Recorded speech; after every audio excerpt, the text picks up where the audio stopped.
Hello, and welcome to another video by yours truly, Rofo the Gearum, in his newest era, the Age of Mage.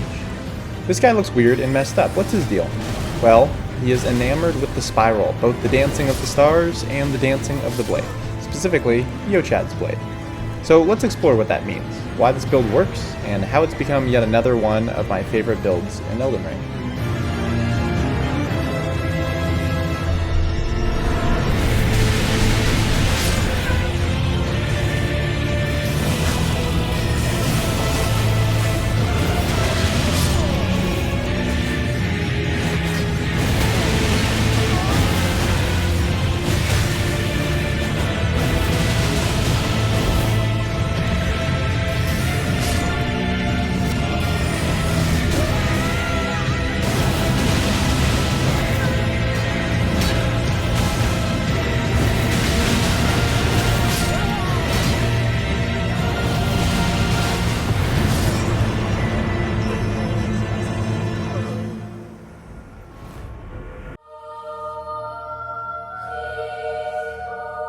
If you guys remember, I think maybe the second video I ever made about Elden Ring was remaking my Dark Souls 3 character, Sir Rheidwyn, a strength build wielding the Executioner's Greatsword.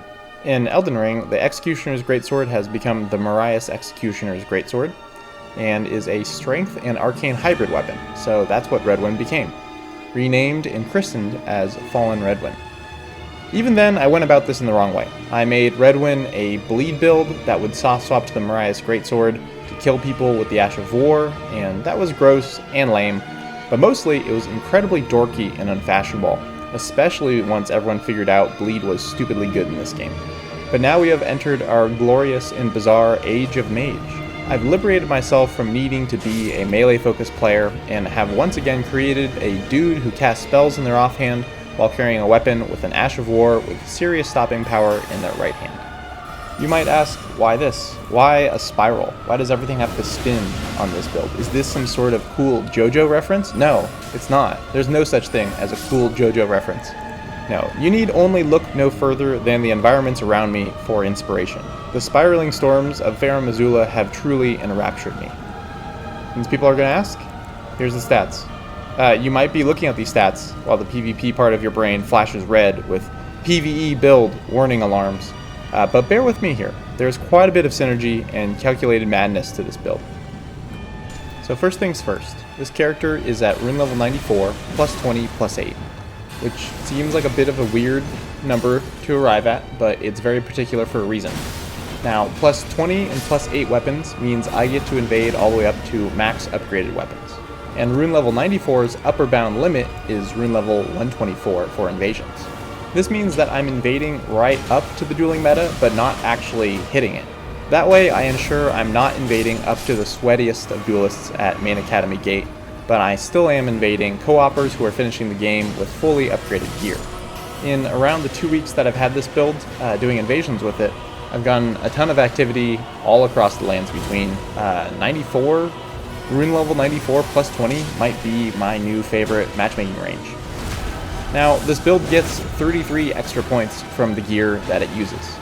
So, 20 points from Marika's Sourceal, 5 points of intelligence from Stargazer Heirloom, 5 points of dexterity from Millicent's Prosthesis, and 3 points of Arcane from the Mask of Confidence. I'm trying to cram every ounce of stats into this rune level 94 character so that I can use everything that I want to use in order to make this build fun, but more importantly, aesthetically and thematically pleasing. I'm hitting 27 intelligence so I can cast Spiral Shard and tie the whole spiraling pattern of the Marius Greatsword's sword dance all together. While the Marius Greatsword doesn't necessarily benefit from the 27 intelligence, the Albinauric Staff does, as I'm hitting its arcane scaling soft cap of 45, while it still gets really good returns on its int scaling as well. You see, I conceived this build after watching Vadi's video on his PvE builds, which honestly wasn't the worst thing in the world. There were some pretty neat ideas in there that I found could really be applied to PvP. But there was one build where he was using the Marius Greatsword and Tarion Regal Scepter's spinning weapon in conjunction with each other, along with the Winged Sword talismans. Which is a very interesting idea, except that it's an idea that requires you to invest 60 points of intelligence, 24 points of strength, and 23 points of arcane for your damage stats, all of which have zero synergy with each other. And the final stats on that build had like 30 points in every stat, which hurt my soul just a little bit. I think Vadi called this build very well-rounded, which is a very nice way of saying wildly inefficient, and only viable for PvP at rune level 150, maybe, but definitely as an overleveled summon, because everything is viable as an overleveled summon. So I made a PvP-focused version of this build, but with a weirder attitude. Instead of investing 60 points into a stat that isn't a primary damage stat, I just got the bare minimum int that I wanted and dumped everything else into my already high arcane stat, which is also where I get my primary source of damage for the Dancing Blade. See? Synergy! My stats actually work together to create something beautiful here, and it all ties together aesthetically too. And that is the joys of build making. You make a build with synergy between a couple of different things that people might not necessarily expect, and then you also have some drawbacks. But that's all part of build making. You can't just have a build that does everything really well. Allegedly. Supposedly. Right? FromSoft? Right? Duelist meta? Right?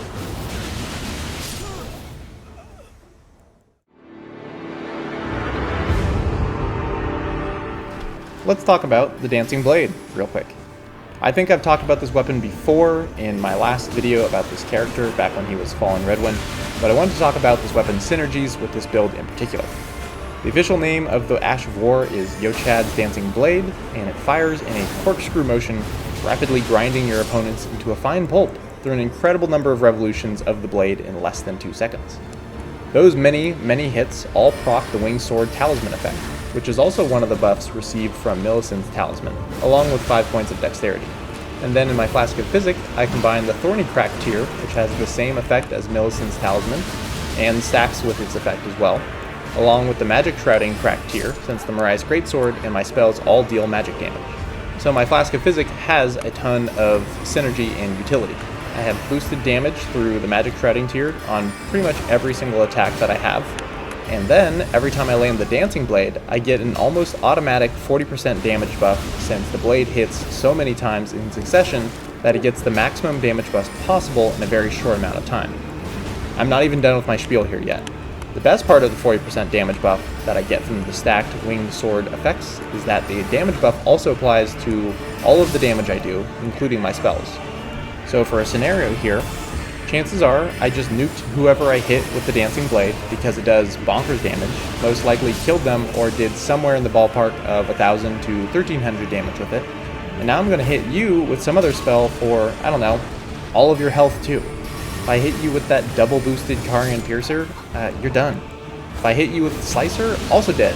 Star Shower, well, maybe not dead, but it's going to resemble more of a shower of nails and sharp objects than a shower of stars. And Swift Glintstone Shard went from an annoying little ping of a spell to a full-blown 400 AR torpedo that can also be cast while running or jumping. I've come to treat the Dancing Blade as less of an attack and more of a grab that, say, a boss would do to you in one of these games. Well, a grab with no iframes that leaves you wide open to an attack from other people, but a grab nonetheless. It just does so much damage, and if I catch someone with it, it makes me stronger, and I can think of like 3 or 4 other boss grabs from the Soul series that do exactly that. Calamite and Sulivahn come to mind, for example. You can also charge the Dancing Blade for some increased range and damage, however, that still is incredibly risky due to how wildly exposed it leaves you. I tend to reserve charging it for ambushes around corners or on the tops of elevators, as long as you're confident you're not about to be crushed by an attack incoming from off your screen. Its best use is still uncharged and at point-blank range, since it still has decent tracking right up until it leaves your hands. It's great for catching people who want to roll around you, and even if you miss, you can cancel it and roll out before the final swipe of the Dancing Blade, even though that final swipe does do incredible damage. So, how do you know when to use this incredibly powerful attack that locks you into place? Well, it's the perfect whiff punish or trade. If you know your opponent is going to continue to spam an attack, launch the Dancing Blade right into their face as they start their next swing. I will say though that this does result in a lot of murder-suicides on my part for invasions. America's Sorceal obviously doesn't help, but some attacks you can trade with and walk away from, and there are others where you'll just explode, but hopefully the Dancing Blade will have done its job by then too.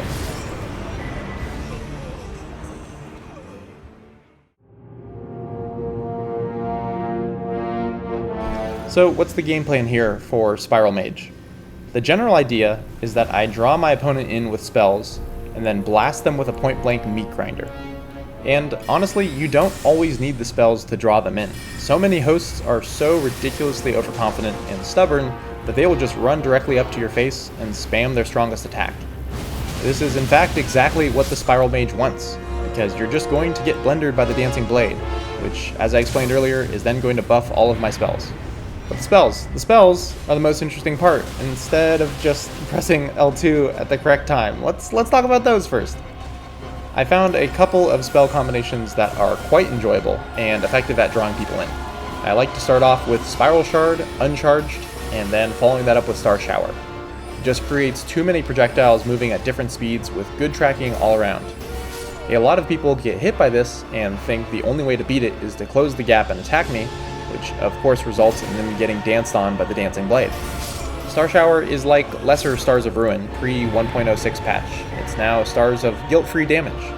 Its greatest attribute is stopping people from running away. If the party is too afraid to fight and just sprints back to the bonfire, they get Star Showered into oblivion for their cowardice.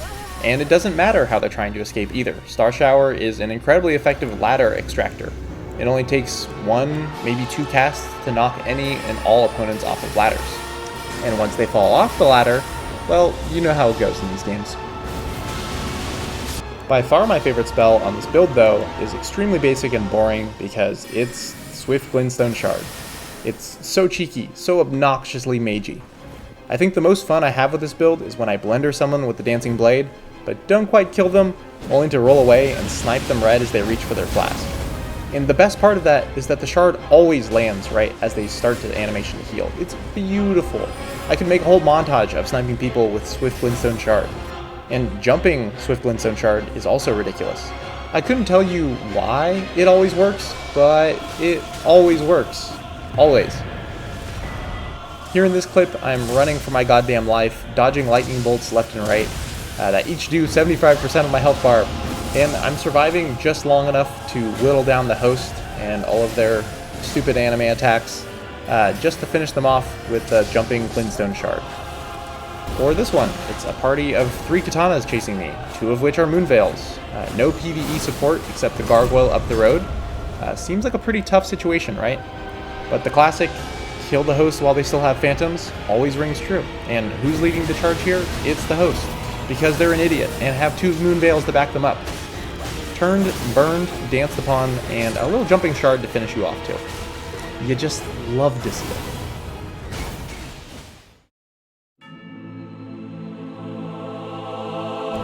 But I cast other spells, right? Right? Well, occasionally I do. Kinda. I've actually grown quite fond of Carian Piercer as a roll-in punish, followed up with the Dancing Blade as well. But Carian Piercer does so much damage, and a lot of the time it's getting that damage buff from the Wing Sword effect, so often there's no room for a follow-up to the Carian Piercer because it just kills them. There's actually quite a few instances where I just don't use the Dancing Blade at all in an invasion because I'm too wary of my opponent's weapons and don't want to get crushed while using it. So I'll often rely on my spells in those instances. This is where Glintstone Shard and Piercer really shine, quicker attacks where I don't have to commit as hard. You also might be looking at my stats and say, Rofo, you're an Arc Mage, and you can use the bubbles. Just kidding, you didn't really say that because everyone forgets the bubbles exist. In the very controversial movie, Disney's The Little Mermaid, the lobster says in a song, life is the bubbles. And you know what? He's right. Life fucking sucks, and so do the bubbles. I don't have a single clip of myself casting Great Oracular Bubble because in every invasion I did, it would either drift off into the aether harmlessly before exploding and hurting nobody, or crash into a wall, exploding and also hurting nobody, or just get interrupted because its cast speed is so damn long. Seriously, why is the cast speed of this lousy spell similar to that of the Canon of Haima? It's ridiculous.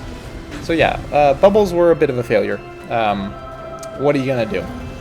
I technically have incantations on this build, as well as a variety of bleed weapons, but I never use them. They just don't interest me very much on this build.